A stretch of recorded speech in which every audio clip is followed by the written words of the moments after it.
Good morning, students. We have seen that under Plantae, we have classified them into algae, bryophytes, pteridophytes, gymnosperm and angiosperm, and we have already discussed in detail of algae and their different classes. Today we will take up the second group called bryophytes. So the bryophytes are called amphibians of the plant kingdom. We are aware of the term amphibian. Amphibian meaning which can live both on a land and water, we called it as amphibian. But these are amphibians of plant kingdom. These are plants which are called as amphibian.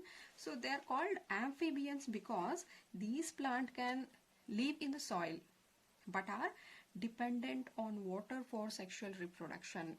Here they need both. They need soil as well as water. They live in the soil but need water for completing its sexual reproduction. Therefore, we can simply say that they need both soil as well as water. Therefore, you call it as a amphibians of plant kingdom. Important. So, as soon as you read bryophytes, immediately you should remember that these are the amphibians of plant kingdom. Now, it is a thallus-like. If I say thallus, usually what we do when we call plant or when we imagine plant, we will just imagine a plant having the root, stem, leaf and all.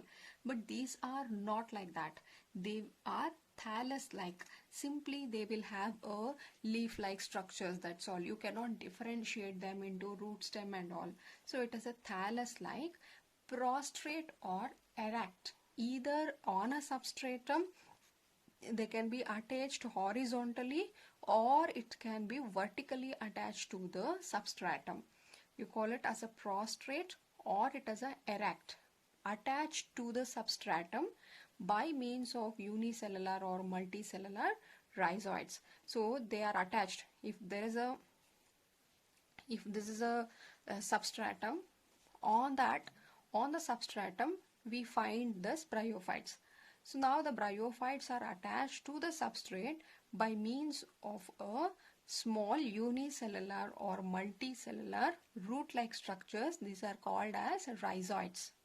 And the rhizoids can be unicellular, meaning they are made up of a single cell like this, or they can be made up of multicellular rhizoids. Clear? And now they possess a root-like, leaf-like or a stem-like structure.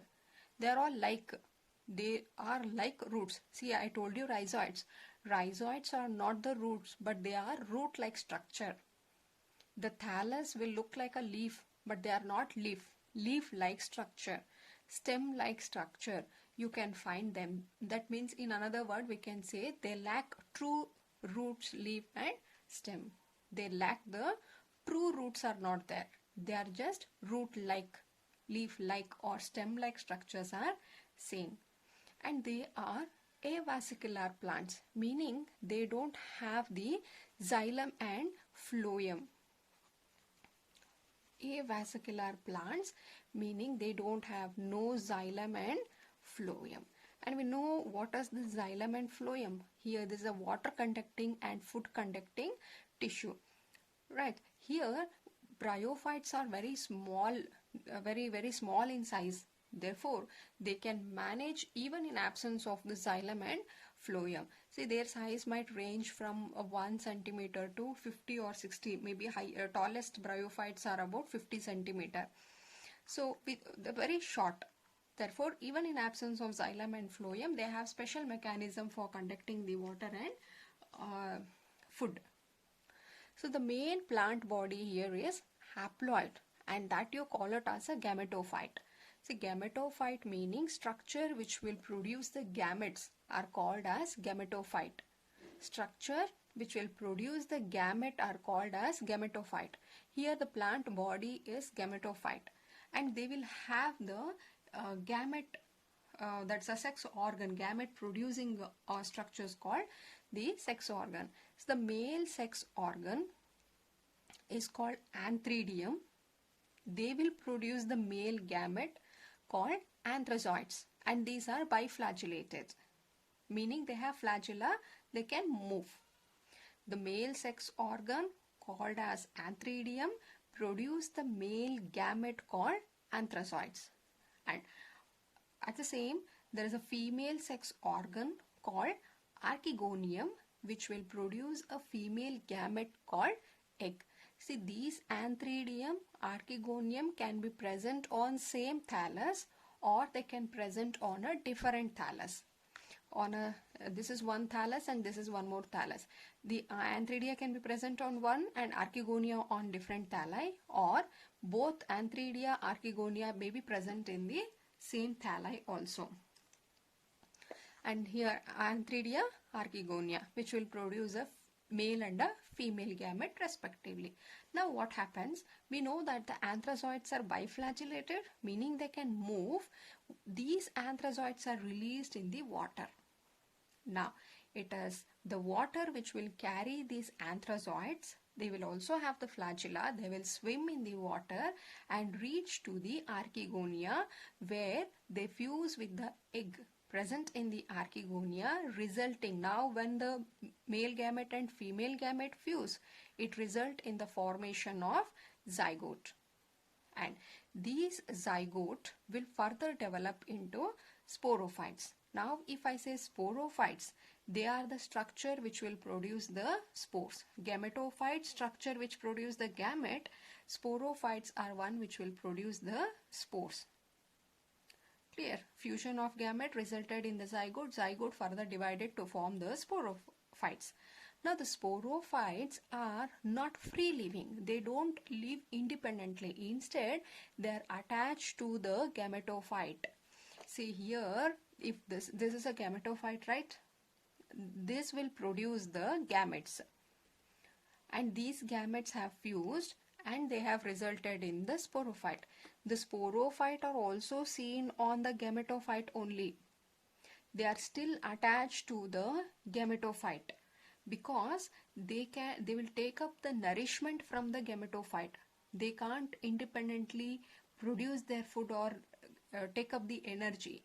Instead, they will stay on the gametophyte and absorb the nutrition required for their growth from the gametophyte. Later on, within the sporophyte, see, sporophyte will have the three regions. So first thing here is they will have the roots which you cannot see, that they are inside the gametophyte. Then they will have the stalk called seta, and then they have the capsule. And inside these capsule, the some of the cells of the sporophytes will undergo reduction division. Inside the sporophyte here, some of the cells will undergo reductional division, resulting in the haploid spores. And these haploid spores, on germination, they develop into gametophyte. Hope I'm clear with the cycle. Gametophyte will produce the gametes. Gamete will fuse to form the zygote. Zygote will develop into sporophyte. And inside the sporophyte, spores are formed. Once spores are developed, these spores germinate into gametophyte. Again, that gametophyte will produce the gamete and the process continue same. It just continue like that. Clear? Now, moving on to the economic importance of bryophyte. What is the importance of bryophyte? First of all, they provide food for herbaceous mammal, birds and other animals. So here, some of them will provide the food for the mammals, birds and other animals. And second use is they provide the peat. See, peat meaning it is used as a fuel. Peats are used as a fuel. One thing, at the same time, they have the capacity to hold water. Therefore, they are used in packing material. Packing material for living material. Suppose you imagine there is some living material here. There is some living material which you have to transport. Now what we do is, around this living material, while packing, this will put in a box, and now around this we are covering entirely with the peat. since it is having a water holding capacity, they will keep this living material very moist. The living material can stay alive here. Clear? This is a living material. We need to pack it. To do that, we have put that living material in a box and it has been entirely covered by the peat. And this is how we just transport you can say it as a transshipment of living material.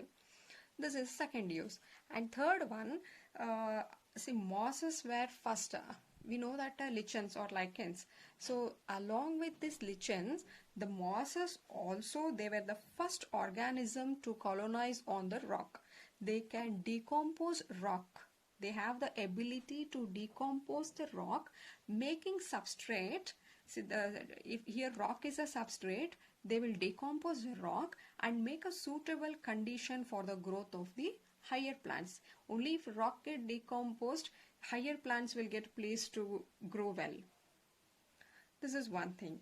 And last, fourth one here is, since the mosses, what they do is, if this is soil, mosses will make a, see, these are all the mosses which are grown on the soil. They grow and form a dense mat on the soil. This is just like the mat which is put on the soil. Therefore, they reduce the impact of falling rain. When rain falls, they will reduce the impact on this, and also they will prevent the soil erosion. The washing out of topmost layer of the soil, you call it a soil erosion, can be prevented. So these are the economic importance of bryophytes. And now the bryophytes are classified or divided into two. One is liverwort, and one more is mosses. We will study both. The first one is called liverworts. So liverworts, their plant body is thalloid. It is same, I told you. You cannot see root, stem and leaf. Instead, entire plant body is simply a thalloid-like structure. Thallus is dorsiventral, meaning you can easily see the if this is a thallus, you can easily see the upper and lower portion can be easily differentiated. The upper as well as the lower, upper and lower can be easily differentiated, is called dorsiventral, and they are closely oppressed to the substratum. We know this, they are present on the substratum, which are closely pressed to the substratum. An example for this is Markantia. And how this liverwort will reproduce? Asexually, it is by fragmentation, that the plant body will divide into piece, and the piece will develop into a new individual. So next one is, again it is a gemma. This is again unique because these are found in only bryophytes. So now what is this gemmae? The gemmae are the green multicellular asexual buds which develop in small receptacles, and these are called as a gemma cups. You can find them on the thallus itself. So if you look at the diagram given, see here, this is a thallus. This is a thallus, you can see here, this is a Markantia, and you can see here, this is a leaf-like structure. This we call it as a thallus. And these thallus are attached to substratum by means of a small root-like structure. These are called rhizoids. And here, this thallus will have the male sex organ called anthriophore. And here again you can see, this is also a different thallus, but which is having archegonia. That is, the sex organs are present on different thalli in case of Markantia. So now come back. So here you can see on the thallus only, you can find a small gemma cups found. These gemma cups will detach from the parental body, and then they develop into a new plant or a new individual. So this is how they will germinate. And coming to the section, I showed you they will have the male sex organ on one thalli, and they will have the female sex organ, that is archegonia, on a different thalli. Both of them will produce the gametes, but here it will produce the male gamete, this will produce the female gamete. Both will fuse to form zygote, and the zygote will develop into sporophyte. This is how the liver oat will reproduce sexually. Now, moving on to the next class, they are called mosses. So here, again, mosses, they have mainly their life cycle, meaning they have two different stages. The first stage of them is called as protonema stage. In the protonema stage, they are creeping. They are creeping, and these are green, branched, and filamentous stage. Initially, you can find creeping, meaning which travels on the ground. They are green in color, and they are also branched, and they are filamentous. So this is the first stage. As they grow, they will enter into a second stage called leafy stage.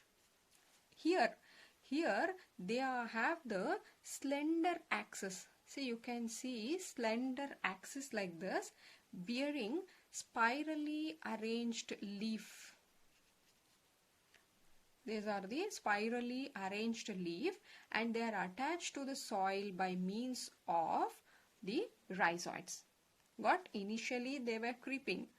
In the second stage, they got a slender axis, and here at the bottom you can see they are having a spirally arranged leaf, and this entire thing was attached to the soil by means of rhizoid. Now this you call it as a gametophyte stage. Now they will have the producer gametes. See, we'll talk from here. Protonema stage. 2, it has developed the leafy stage. At this stage, they will have the sex organ. Therefore, if they have the sex organ, they produce the gametes. Those gametes will fuse. Once the gamete fuse, we will get the zygote. Now, the zygote will be developed into sporophyte, and sporophyte, inside sporophyte, spores are formed. Again, these spores will get germinated, and they will enter into this protonema stage. Again leafy, then they will have gamete, fuse, zygote, sporophyte, spore. Again it just cycle around like this. Example for this are Fineria and Polytrichum. See, look at the diagram here. So it's a diagram of the Fineria. You can see here we have a main axis here, and then these are the rhizoids, and this is by using rhizoids they are attached to substratum, and these are the spirally arranged leaf. Now it is in the leafy stage, and now this is the gametophyte portion. Once they form the gamete and gamete get fused to form the zygote, now from the zygote they will develop the sporophyte. Again you can see here the sporophyte will have 3 structure. One, there is a foot. These foot are not seen because they are embedded within this leafy structures. But these are the one which will take up the nutrition from the gametophyte. And now this extended portion you call it as a seta, and then here at the tip you can find the capsules. And these structure you call it as sporophyte. You can see here sporophyte is not individual.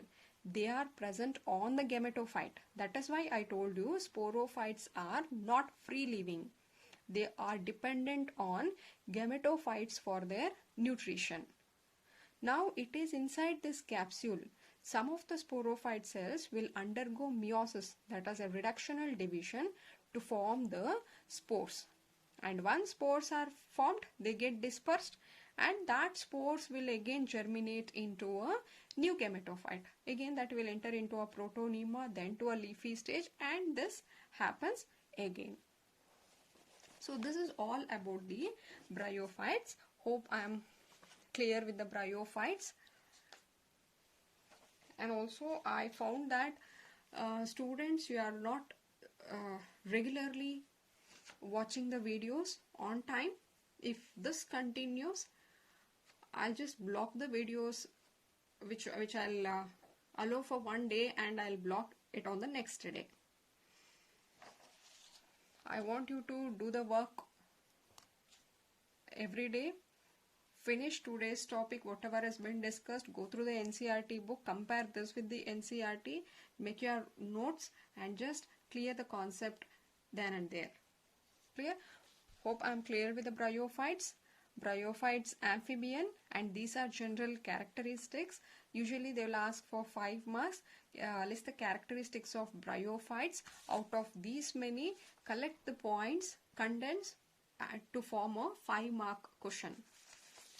Many times they have asked general characteristics of bryophytes here.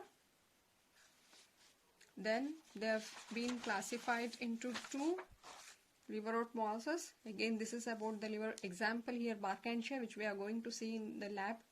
Yeah, and mosses again, it is Sphenaria and Polytrichum. Yeah, go through the bryophytes, and as I told you, condense this, make your points to attend 5 marks question. Thank you for watching video. In the next class, we'll take up the next group called pteridophytes. Thank you.